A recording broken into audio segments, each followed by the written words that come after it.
Whenever I meditate and actually in a few moments become very present, thinking subsides, my ego immediately says I did it. I become blank. I identify with this experience, which is building my spiritual ego. How do I let that go? How do I not make a spiritual identity for myself? This is a very common problem, that even when one might get some experience or even realization which is beyond the ego, then immediately the ego grasps it, right? So the first thing is to become aware of building a spiritual ego. Some people don't even notice that's what they're doing, and then they're thinking, oh, I'm nearly enlightened, I'm really very special. And they don't recognize that that is just building up on the ego again. So the fact that she's aware of this is a good thing, right? I mean, it shows that there's clarity there. So I would say just let go and watch the process of the ego claiming the experience, right? So as long as we're aware that's what's happening, we're still aware and we're still on the path, right? It's when we don't recognize that, and we do allow it to build up our own, sense of me and how special I am, then there's a problem. If we notice that we're doing that, then there's no problem. So I would say keep a sense of humor.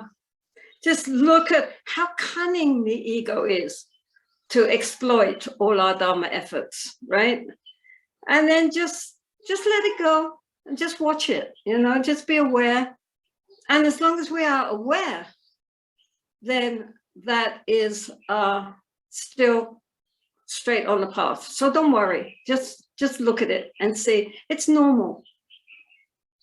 I mean, I would be very suspicious if that didn't happen, because it's natural for the sense of I to grasp at everything and try to, process it according to its own limits. So don't worry, keep going.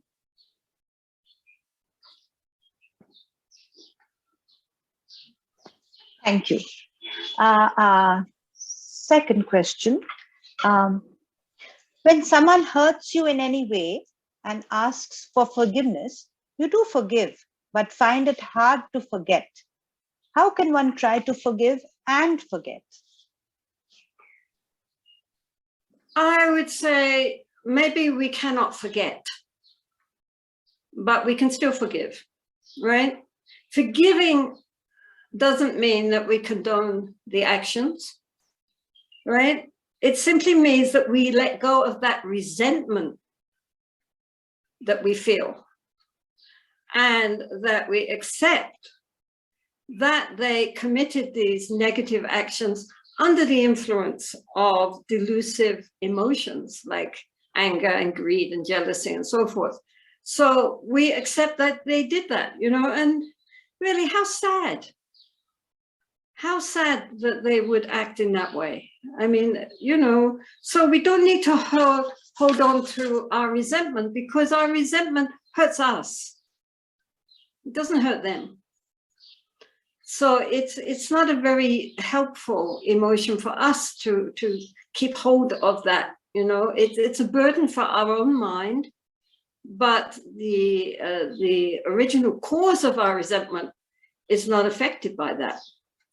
So we can remember that they did that and maybe be cautious in the future, but we don't have to hold on to our self-pity and anger and all these negative emotions, because that, as I say, hurts us. It doesn't hurt them. What's the point? Let it go. Okay, it's all in the past now. Finished. Let's go on.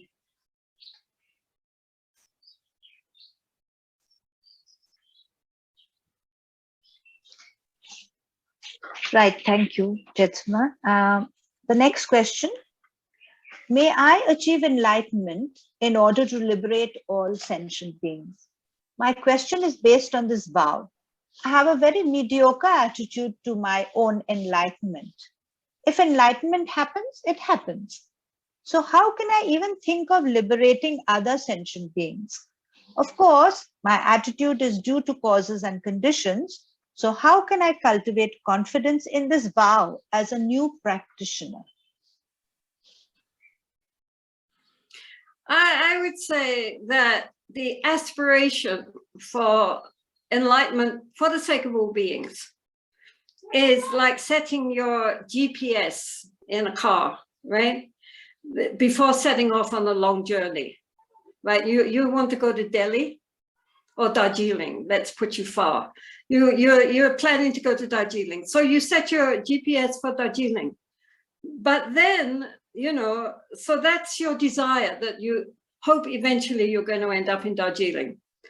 But in the meantime, we are conscious, we are observing everything which is happening along the journey. We're not just thinking Darjeeling, Darjeeling, and ignoring everything else. We know we're going to Darjeeling because we set that. But in the meantime, we have, we have to enjoy all the sights along the way. And, so therefore in the morning or whenever we start our formal practice, we start by taking refuge and then making that aspiration that may I attain enlightenment for the sake of all beings. Then we can let that go, right? And get on with whatever the practice is. The intention is there, it's set, but we don't cling to that, right? We deal with what's happening in the moment. So, but the motivation is important because it means that we are not just practicing for the sake of ourselves. We're not just practicing for our own benefit to make us feel better, but ultimately that when we do get some kind of, not maybe in this lifetime, in future lifetimes, in all future lifetimes, whenever, slowly, we begin to gain more understanding, more wisdom, more compassion, more empathy, more sense of interconnection. We will use that for the benefit of others, not just to make ourselves feel nice and comfortable. Because the Dharma isn't just about making ourselves feel nice. It really isn't. It's about really understanding the nature of reality and the nature of our mind as it really is, and then sharing that with others. So, it's like we're not trying ourselves merely to get ourselves out of the prison house of samsara. We're trying to find the key to open the doors so that everybody can escape, not just me, right? So since our basic habitual tendency is to think me, and maybe a few of mine, my family, etc., this helps us to begin to cultivate this unconditional compassion, recognizing that we're all in the same boat, we all have problems, we all have difficulties. Everybody we see has problems and difficulties and challenges. How sad, because we don't understand the way things really are. So I really must understand how things really are so that now and in the future, whenever, one can really benefit others and we all can go together when we go. Okay, so that's why right from the beginning, however stupid we are, however lazy we are, however hopeless we might feel ourselves to be, it doesn't matter. I've set the aspiration there. And in lifetime after lifetime after lifetime, we will come back and meet again with the Mahayana doctrine. I mean, and even if we didn't intend to, it will be there so that we can reconnect again and keep on the path. Remembering it's not just about me, because, me is the basic delusion from the start. And the fact that all beings have Buddha nature.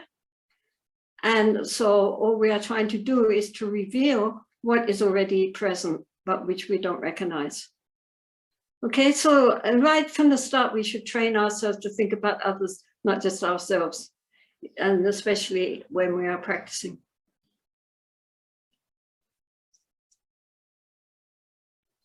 Thank you, Jyotsna. We have a related question with aspirations, which is, how does making aspirations for others without necessarily doing something, however small, towards creating the causes and conditions for the same, benefit those we make aspirations for. If aspirations themselves count towards creating causes and conditions or doing something, can you please shed some light on how this is so? Can you say the first part of that again? Yes. How does making aspirations for others without necessarily doing something, however small, towards creating the causes and conditions for the same, benefit those we make aspirations for? If aspirations themselves count towards creating causes and conditions, can you please shed some light on how this is so? Okay, well, I mean, the thing is that it's our thoughts and our intentions are very powerful. I mean, really, we create moment to moment a whole psychic atmosphere. So good aspirations are a powerful energy force. We shouldn't just think, oh, I'm just thinking it, but I'm not doing anything, right? This is why all religions teach about prayer and the importance of aspiration, right? This transforms everything, because all our words and all our actions are based on our thoughts. So not just in the moment, but in the future also, how we act, how we react, depends on how we're thinking, right? So the Buddha said even that karma is intention, right? It's not the action, it's the motivation behind the action, which creates the results. So we make our karma not just through action, physical action, but also through our thinking, very much so. So if we direct good intentions, just good intentions towards others, it can create the karmic conditions for the result to manifest, even if not immediately. This is also why it's very important to do practices like sending out loving kindness, metta, and sending out compassion to all beings everywhere, gradually starting with yourself and then others, and gradually including everywhere. It purifies the psychic pollution on this planet, because to my mind, the psychic pollution is a lot worse than the physical pollution, and that's bad enough. But the amount of anger and aggression and greed and jealousy and competitiveness in the world at this moment, and the paranoia, the fear, the anxiety, if we could see it, we would see how heavy it is, right? So in that darkness, we need to send out light. We need to send out the counterforce of loving kindness and compassion and good intentions for all beings. Imagine the whole planet surrounded by light. That does can really help. It attracts positive energy. If we have positive thinking, we attract positiveness towards ourselves. And in any case, in the last case, it purifies our own mind stream, and it helps create the causes and conditions for future fulfillment. Ultimately, everything is mind. And we're not going to have outer peace if we don't have inner peace.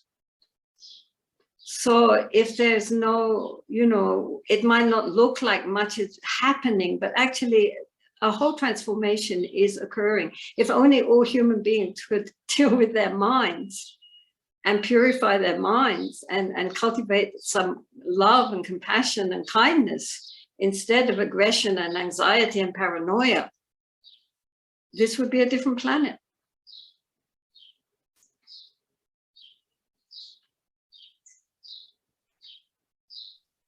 So all of you, you really don't plug into that dark energy, which the media and the government are trying to cultivate. Please cultivate the positive in the mind, because that's what this planet desperately needs. not more anger, more paranoia.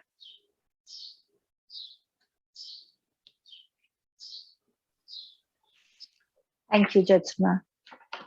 And now for a mundane question, which I think we all have gone through, but a very important one. I need clarification for one of my dilemmas in practical day-to-day life. Before the course, whenever I had a mosquito bite, I used to kill mosquitoes very reflexively, rather with a mosquito racket. I used to hunt for mosquitoes and kill them. But now I feel very guilty for doing so. Currently, there are many mosquitoes around, and I am aware of other means, but have allergies to products such as mosquito repellent. We can use the net only at night time. If I do not kill mosquitoes, I am taking the risk of problems such as dengue, malaria, and chikungunya. Now, how do I apply wisdom here?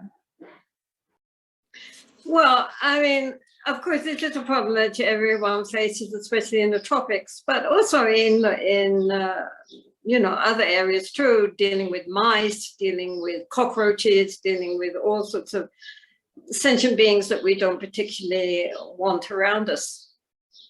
So firstly, we have to remember that a mosquito values its own life, right? As much as we do ours. I mean, so she's right to feel guilty, right? We have no right to deprive another being of its right to live. So, yes, we should really think about it when we're trying to deprive a being of its life. Nonetheless, of course, mosquitoes are pesky creatures, even though really they're only looking for their dinner. They just want to take a little bit of blood. What's the problem, they think? So I would say look around and see if you can find some kind of insect repellent or, smoke thing which is organic and, which you're not allergic to, some kind of coil or something. There is many different, brands online. So look and see if you can find one which will not give rise to your allergies. Really look and see if you can find something better, which is organic. But also, if you happen to kill a mosquito or anything, the important thing is not to rejoice, not to think, aha, gotcha, boom. No, right? Instead, feel deep regret and say some mantras and wish it a higher rebirth. I mean, even His Holiness the Dalai Lama said when he killed the mosquito, he immediately was saying, "Oh, Mani Padme Hum, oh, Mani Padme Hum, oh, Mani Padme Hum," and hoping that, through this karmic connection of having killed it, that it would go higher next time and not be reborn as a mosquito.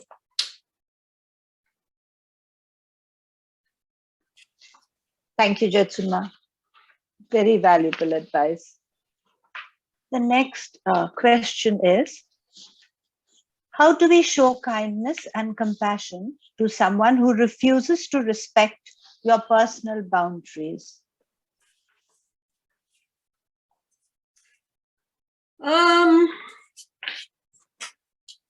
Let's see what I thought about that. Well, first of all, of course, we do not show kindness and compassion only to those people who do what we want them to do, right? I mean, that's easy to do, be nice and friendly and sweet to people who are nice and friendly and sweet. But it's the people who really upset us who are our teachers of patience and compassion. I mean, that's the important thing to remember, that if people really annoy us, they are actually our spiritual teachers who are helping us to develop these very important qualities. Nonetheless, if these people are constantly overstepping the line, then maybe you also have to be a little bit strong and a little bit clear. Maybe discuss with them how you feel. But at the same time, look at your own mind to see why their actions upset us so much. And why we need to draw these personal boundaries, so we can look at the same time at our own responses and how the ego gets in there and wants to fight for its own rights. So first of all, be a little patient and understanding, and at the same time, watch the mind. What is the mind doing here? But talk about it with them. Maybe they don't understand that that's what they're doing. So if they themselves have personal boundaries, you say, well, you have your boundaries, I also need mine, and then just see. But also, don't get it into an area of internal conflict. Recognize that maybe this is a lesson we need to learn. People are how people are.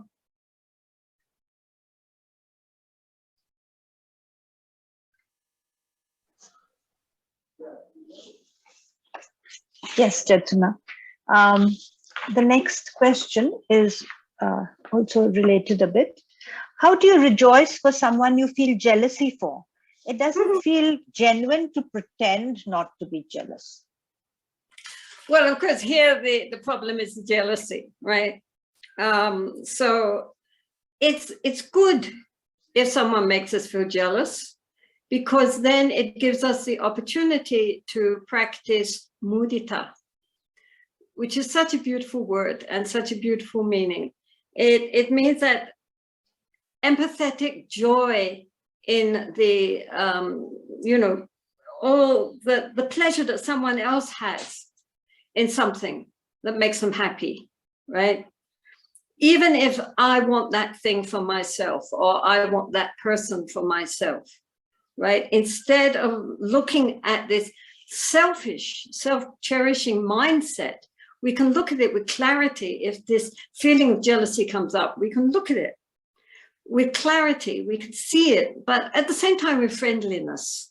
We're not beating ourselves up about this. We're looking, look, right now, this is how I feel. And work at the opportunity that this jealousy feeling gives us to overcome our self-cherishing attitudes and really wish, really feel a pleasure in other people's joy and happiness, even if it's something that I would want myself. Why should I have it? Why should they not have it? How wonderful that they're happy in this difficult world. That they got something which is, gives them satisfaction. Be happy for that. But it's important not to deny the jealousy. It's important to look at it very clearly and see it and admit it and accept it, but then work to transform it by being, very cultivating this very important quality of rejoicing in the happiness of others. It's one of the Brahma Viharas, and it's a very important one. I mean, we talk a lot about, love, loving kindness and compassion, but this ability to really, really delight in someone else's good fortune, even when there's something that we ourselves think we should have, is a wonderful way to overcome our self-cherishing mind, which causes all the problems in the first place. So yeah, look at it with honesty, right? With honesty, and see that the problem is that I want, and I am important, and their happiness is not important. And that's not the way to, go on in life. It causes a lot of distress. Whereas if we rejoice at the benefits that others have gained, then it's a double whammy, because they're happy and we're happy. So we're both sides win, right? It's a win-win situation.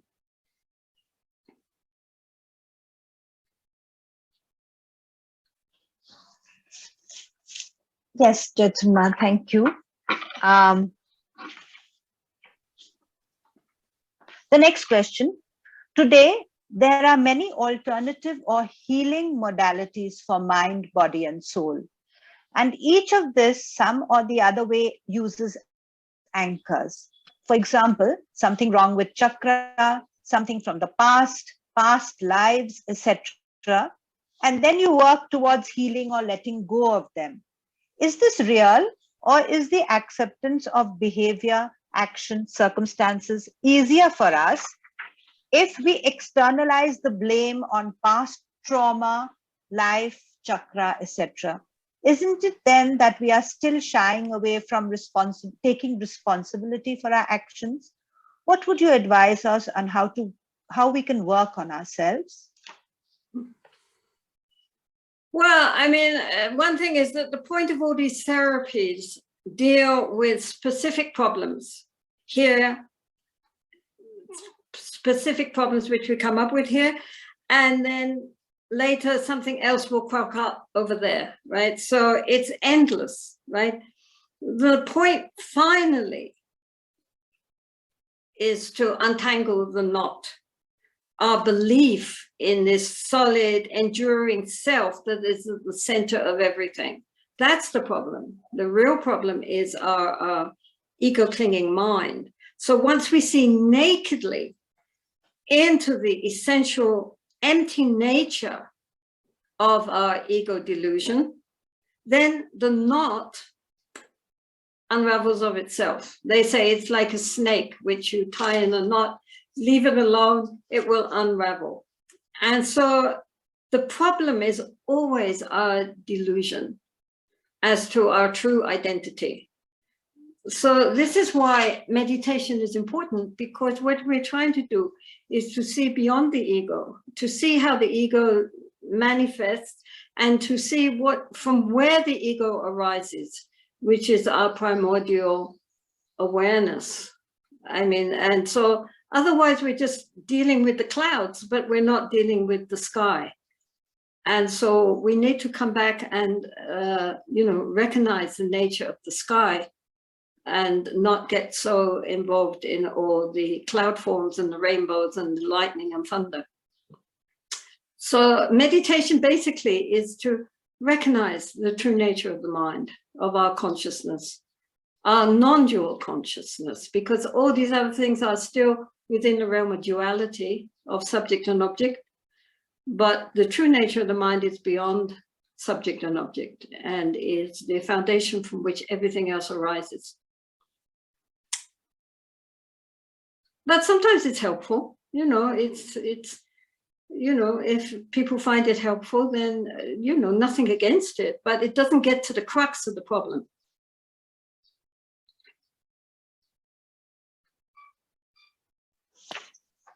Thank you, Jetsunma. Very useful advice.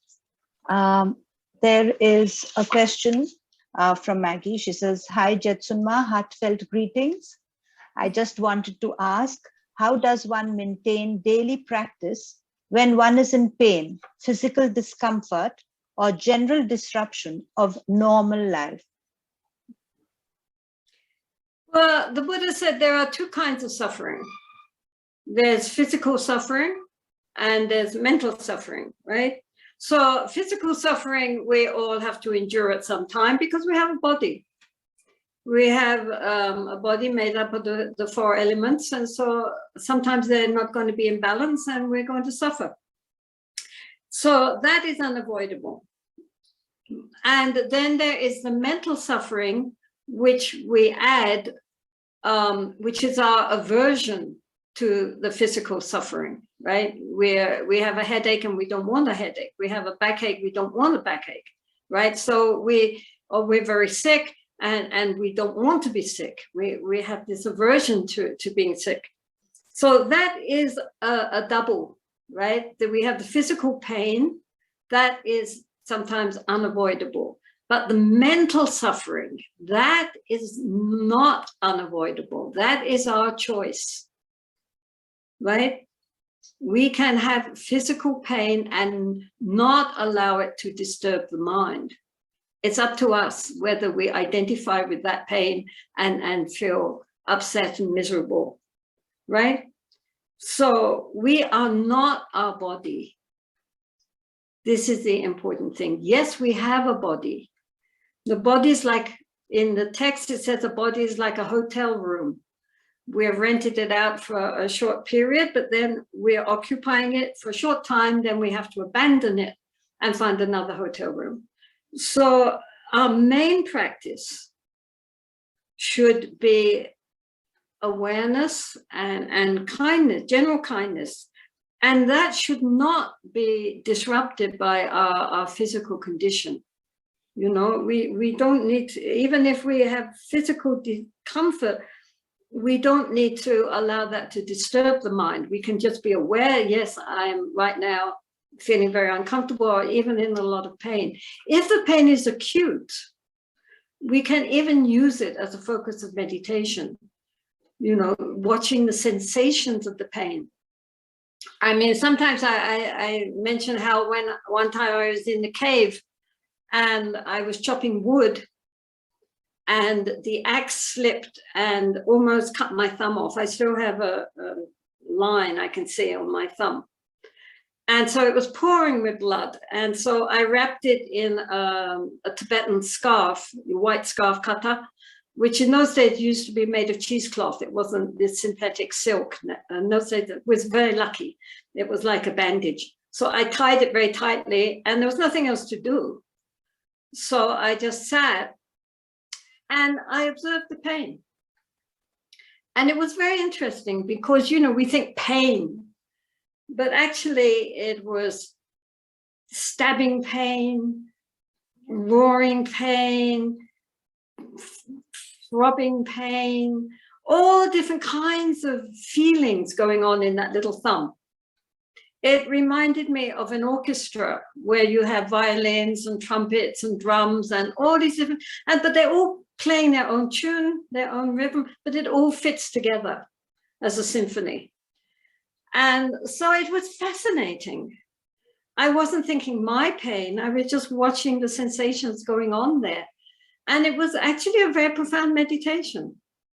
And one could see behind the noise of the pain was this silence. So it actually ended up being very, very helpful meditation. And so we shouldn't always think that pain is a bad thing, right? And we should definitely not allow it to disturb the mind, right? Because painful sensations are simply painful sensations. They're not me, they're not mine. It's just the body trying to deal with some dysfunction that's happening at this time. That's it. I remember hearing about one nun in Tibet who was dying. I mean, and she died, I think, tuberculosis. And somebody said, "Oh, I'm so sorry you're sick." And she said, "I'm not sick. My body is sick." And that's the point. You know, yes, the body might be sick, but that doesn't mean we have to identify with that, right? It's very important to recognize that. So we should cultivate mindfulness under all conditions, and not just when things are stable and pleasant. Right now I'll meditate because everything is very comfortable. We also have to learn how to cultivate our awareness and mindfulness during very uncomfortable situations also. And maybe those might end up being the best because they are, you know, very powerful. So, you know, we should try to do the best we can, but also to recognize that ultimately we are not the body. We are using this body. We're very grateful for the body. How wonderful to have a body. But in the end, we have to leave it. So I'm not saying don't try to heal, of course, you know, or do, you know, if you're uncomfortable, think, oh, it's good to be uncomfortable, so I'm not going to try to change. But nonetheless, we have to recognize that the mind is the mind and the body is the body, and they're not the same thing.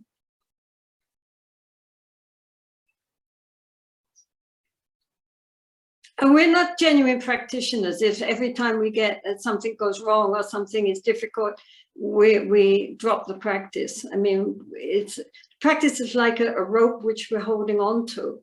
So, you know, even if it becomes like a thin thread, we shouldn't let go.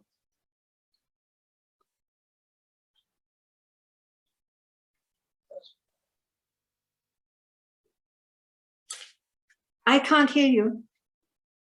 I'm sorry. Yes, I was muted. Yeah, thank you. Um, the next question, what are the ways or techniques that we can use in order to support a friend or a family member grieving from the loss of a loved one, especially at this time of the pandemic where we cannot see them, be there in person?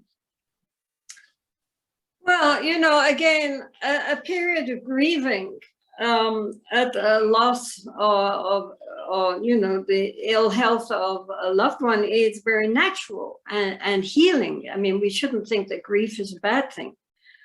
But if we carry on grieving for too long, then it's like scratching a wound, which we don't allow to heal.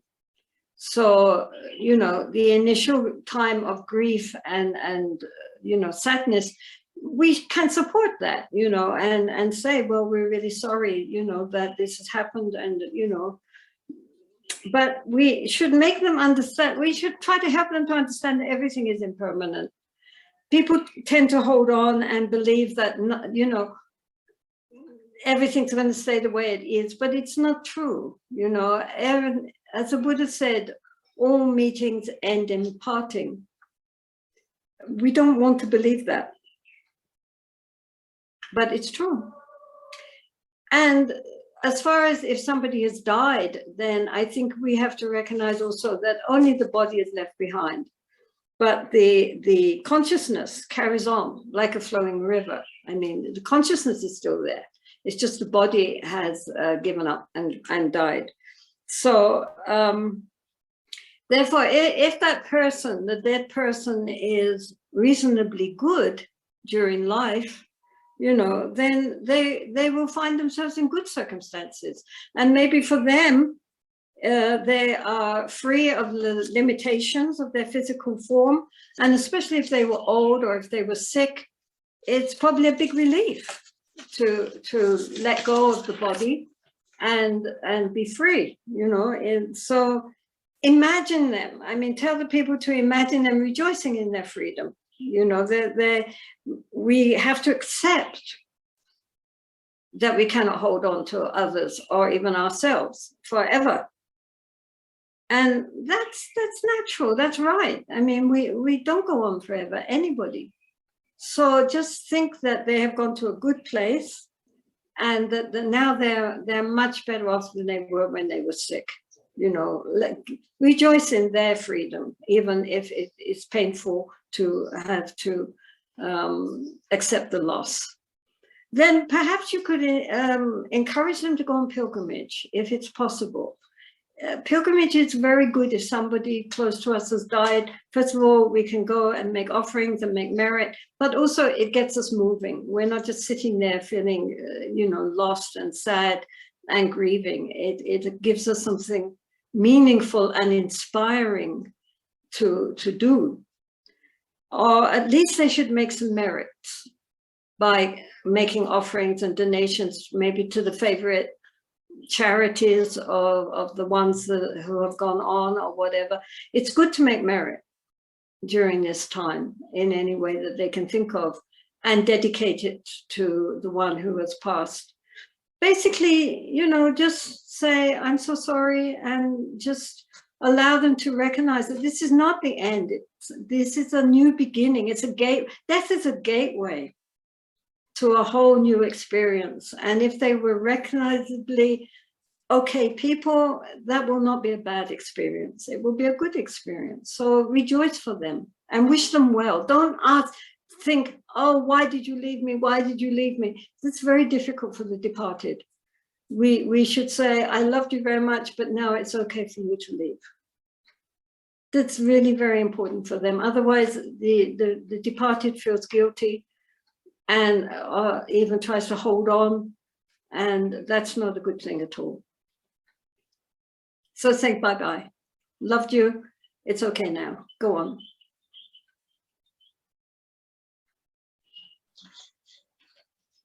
Yes, Jetsuma, there's a question related to the same, in fact, almost along the same lines after the next one. How does one approach old age with the inevitable incapacitation it brings and eventual death? How do I deal with death? Well, I can speak from experience here. I'll be 80 next year. So old age is inevitable, right?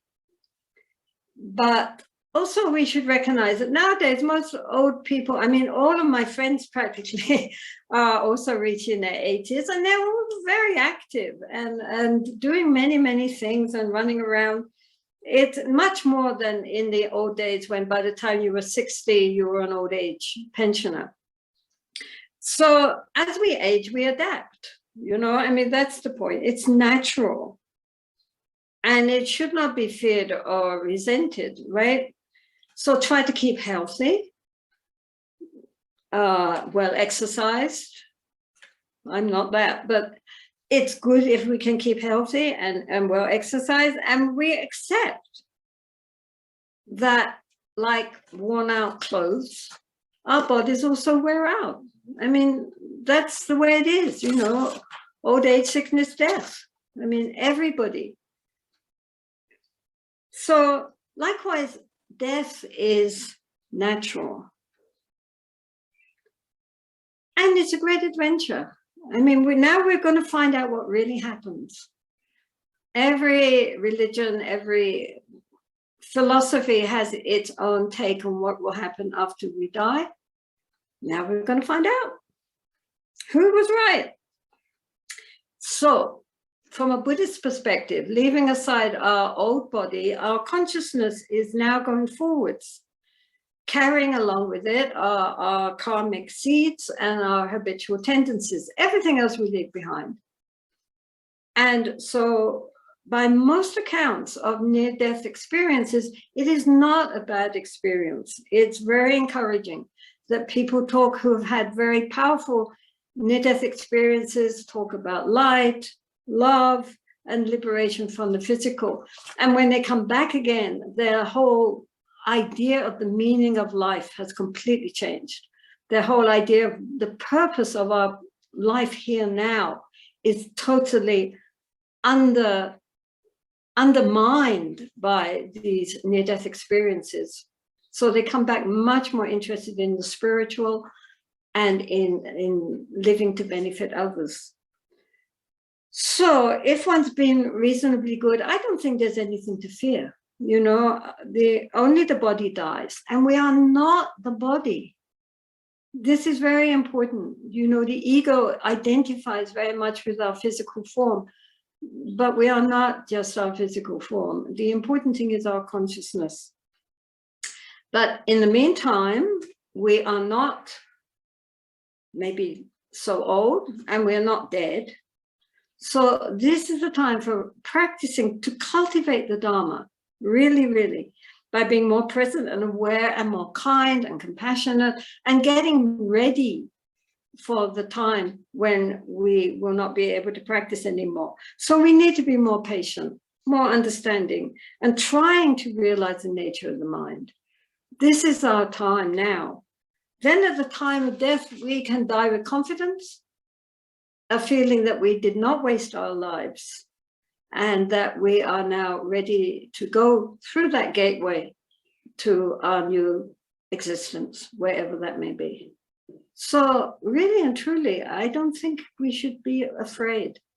We should go forward with confidence, and while we are able, really, really cultivate the mind, really learn how to tame our mind and train it and transform it, and maybe ultimately transcend the conceptual thinking, so that at death we can die with confidence, with no regrets.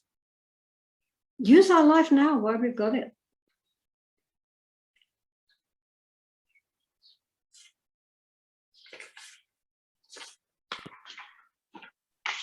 Thank you, Chetsunma.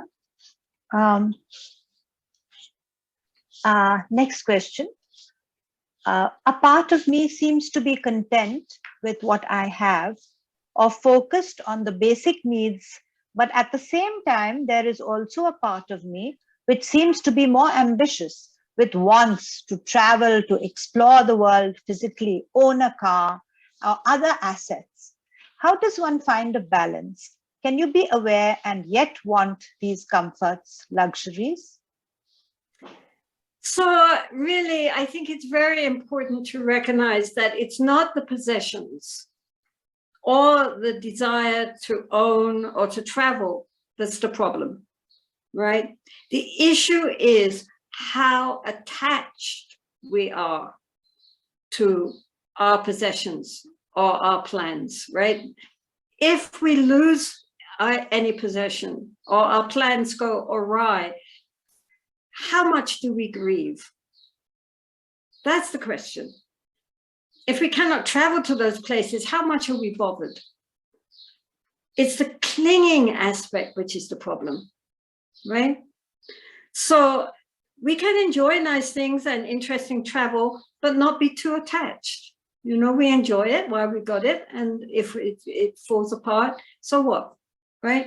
The Buddha himself had, you know, among his followers were kings, businessmen, very wealthy people. They're the ones that made the big donations to like the Jetavana and so forth. They're the ones that gave all the property and land and donations to the Sangha. That's why the Sangha could flourish, because they were supported by wealthy people. And the Buddha never told them they have to renounce everything, you know, but just hold things lightly, carefully, but not with grasping. It's the grasping mind which is the problem, right? And also renunciation, etc. It's mostly intended for monastics. It's not really intended so much for lay people. And also, you know, generosity is an excellent virtue. So if you have much, you can also share it with others. So that's, you know, nothing against having, as long as we are willing to share it, right? But of course, we should cultivate some contentment and moderate simplicity, especially in this society in which we live, in which having more and more and more and more and more is regarded as essential for a happy life, and how people mistake pleasure for happiness, which of course it is often the opposite. So just as desire for something arises in the mind, oh wow, I want that, right? Try to distinguish between greed and need within reason, right? I mean, the middle way between extremes. So, you know, basic comfort and pleasure and doing what you would like to do, there's nothing wrong with that, nothing wrong. As long as we are not holding on to it too tightly, you know, as long as we are holding it lightly and enjoying, that's fine. You know, I mean, the Buddha was never against us enjoying something. He said it's a path of joy. And so, just, use your common sense, right? And, don't think that, when we get something that's going to solve all our problems and we're going to be eternally happy. But at the same time, if you get something, a new car, or, you travel to an interesting place, enjoy. That's fine. I mean, there's nothing wrong with enjoying, but it's just that we don't get this greedy mind. That's the point.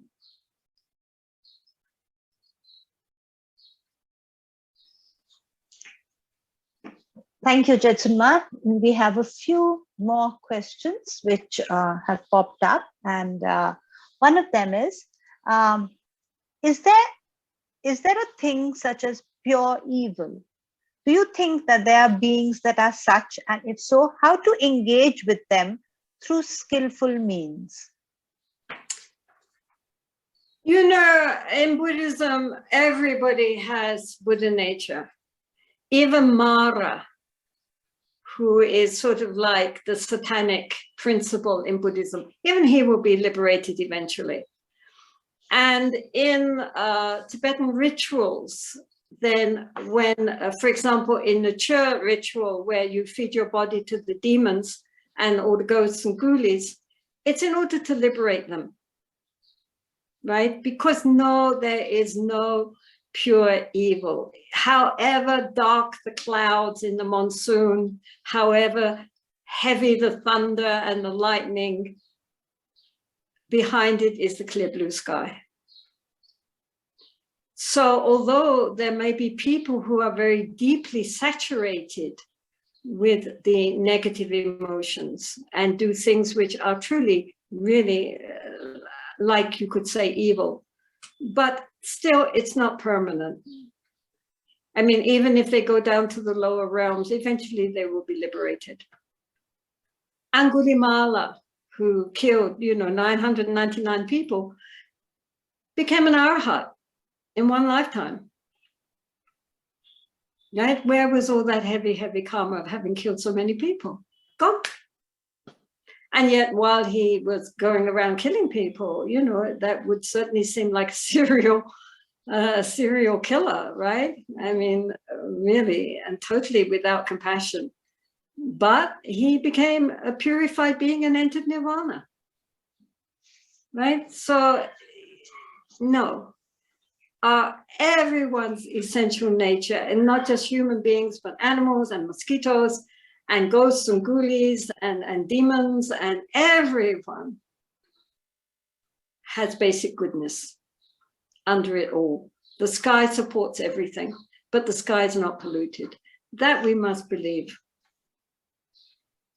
And that is the point, that, however evil one's actions, is only due to delusion. And when we wake up, where is it? It's gone. However nightmarish our dreams may be.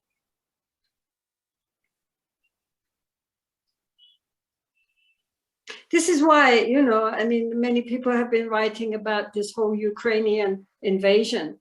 What shall I do? And I said, well, do Tonglen, this giving and receiving meditation for Putin. Because, he has to wake up also. And he also had good nature. Everybody has good nature. And feel compassion for both sides, right? Those poor Russian soldiers who don't want to do what they're doing, but are forced to, as much as the poor Ukrainians who are suffering. Everybody's suffering in these scenarios. And so our compassion should be for all beings.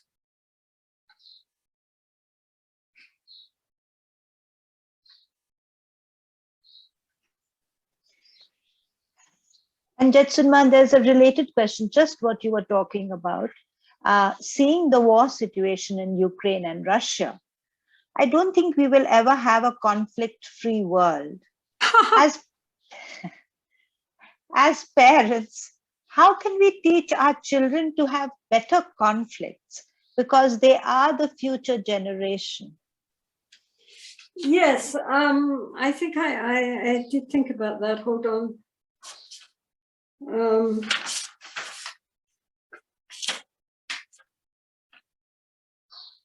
Yeah, so indeed, if we look at history, we can see we have always had wars and conflicts.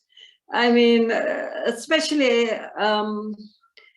I think maybe, the male side likes wars. Little children or boys tend to like to fight each other for play, like animals. They play at fighting, right?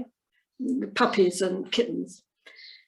So yes, we have always had wars, big and small. Human beings are very slow learners. Have you noticed? We do not benefit much from all our mistakes, right? Why?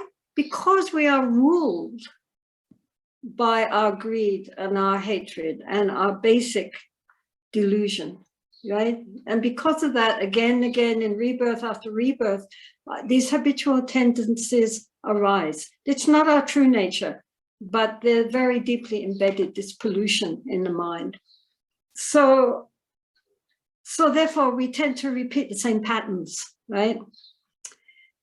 But in addition, we also have to accept that there is the karmic results of our past mistakes. so that again we keep, getting into these areas of conflict and difficulties because, of past conflicts and difficulties, right? We just keep going around and around and around. This is samsara, right? Samsara is a circle, and we just keep going around and around and around, making the same mistakes, responding with the same delusion. So that's, I don't think in the future we're going to get much improvement because we're really pretty stupid. I mean, we're called Homo sapiens, but there's not much intelligence. Or we put the intelligence to the wrong causes. Now, children learn more from examples than from our words. So we ourselves have to be peaceful, right? If we're always getting angry and frustrated and you can't expect that the children are therefore going to learn to be peaceful and patient and compassionate, because we're not, right? We might talk about it, but we don't manifest it in our actions. It's good to be vegetarian. I mean, it's no good talking about being kind to animals and then eating them. And we should respect all of life, and teach children to respect life by respecting life ourselves, right? Read, nice books with good values. There are lots of beautiful books out there for children. So, and also there are nice programs, that children can watch, which give good values, not about blowing people up and killing and this sort of thing, but things which, talk about empathy and compassion and being a good person, right? Not films, not things full of violence. Be careful what your children, especially when they're very young and you still have some say. Later, you don't have much say, but when they're young, you do. Watch what they're watching, really, and don't watch them yourselves, these things full of violence. It's no good, watching all this sex and violence on television and then telling your children, to have a peaceful mind. And discuss with them as they get a little older, but not that much older.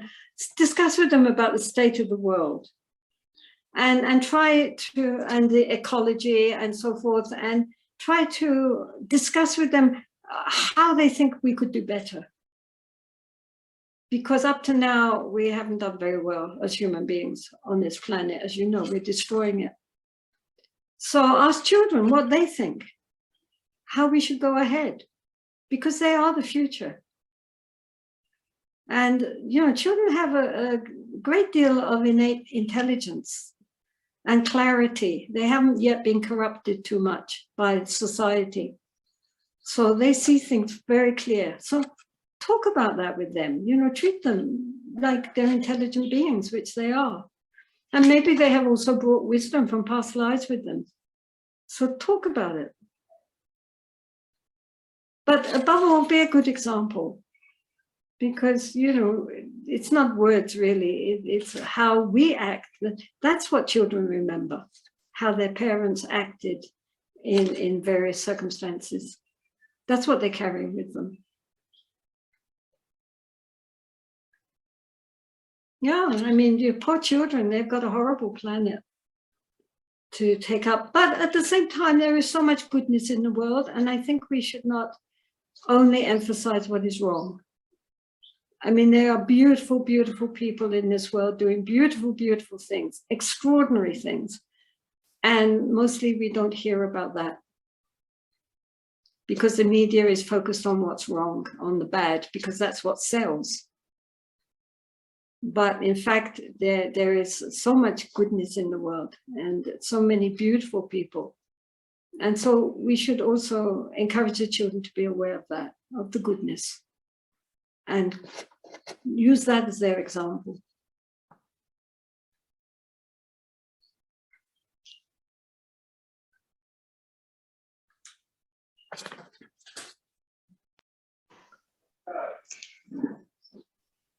Oh,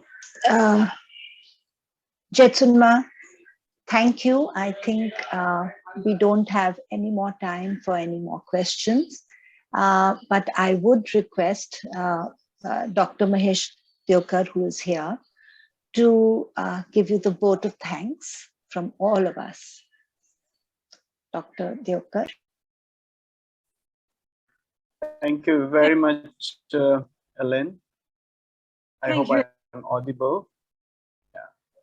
And Jetsun Ma, I always have no words to thank you. I mean, it is interesting that today is the same day, actually, 7 years ago, we met you with all our students in a study tour to DGL Nanari. And today is the same day, actually, Lata just in the morning reminded me of that. So, I mean, this association with you has been, has been there for all these years, and we have been benefited from what you are teaching us, and in a way, as I always say, reminding us all the time. It's always a pleasure listening to you and to get something out of it every time. And the times when we forget, it's always good to listen to you again and get reminded of what we should be doing. Yes, I mean, the world is full of miseries, and but we still have people like you around us, and I think that gives a great hope. I've seen the wonderful work which you have been doing in DGL and with these young nuns who have been trained there. And I think they will be the future. They will bring this good energy, positive energy among the people around them. And through course like ours, where Asha, Zubin, Ellen, Charu, I mean, this entire team of WCCL, and the team from the department, my colleagues, we are trying, in a very small way to kind of bring this message of the Buddha, to bring the wisdom of the Buddha to people, so that they can take it with them. It will change their lives, and it will also kind of create the positive atmosphere. I mean, as many of them has expressed that how it is impacting their own minds and their own ways of living. I think this is the success in a way of such efforts, and I'm really grateful to you, Jetsunma, for being a part of it all these years. Initially, you used to give talks focused on certain texts or themes. For last couple of years, you have started doing this question and answer sessions. And whenever I listen to these questions, I mean, every year, um, very often, I mean, it sounds that all these questions are my questions. So in a way, they are so representative, and it shows that all of us basically are in the same boat and having the same issues to handle. And your guidance is always something which is like a light. You're holding out a lamp, and in Buddhism we say that there's someone holding out a lamp, like the Buddha holding out a lamp for those who can see the world, see the reality. So thank you very much for doing that for us all these years. And I'm really I really think that this batch is is really fortunate to have this opportunity, and I'm sure that they will carry this in their hearts. I mean, as you today spoke beautifully about this the orchestra of pain. I think that's something which really also struck me. So next time, whatever happens, I'll try to watch this or experience this orchestra within me. And I think there are so many wonderful thoughts which you have given us today. So thank you very much for all that. Ellen, I thank you and Asha and Zubin and Charu for doing this wonderful work. Especially today, Ellen has this responsibility of conducting this Q&A session. So thanks to you, Ellen. And I hope that all of you, all the students who are here, will certainly be benefited from this. So thanks to all of you for joining, and let's take this with us, and let's try to bring it in our lives and transform it significantly. So thank you very much once again, Jetsunma. Thanks a lot. It's long to meeting you in person. So I hope you can come down to Pune at some point, and we'll have an opportunity to meet again. So it has been really long. So thank you very much. Yeah. Thank you, Thanks, Mahesh. Ellen. Thank you, Mahesh. And thank everybody. Yes, indeed, Elaine and Asha, Zubin, and all the team for setting this up and conducting it so well. So thank you very, very much. And I do hope that we will all meet again in the fairly near future. So thank you. Thank you, Thank you Jetsunma. very Thank you much. very Thanks a much. lot. Thanks a lot. Thank you, everyone who's been here.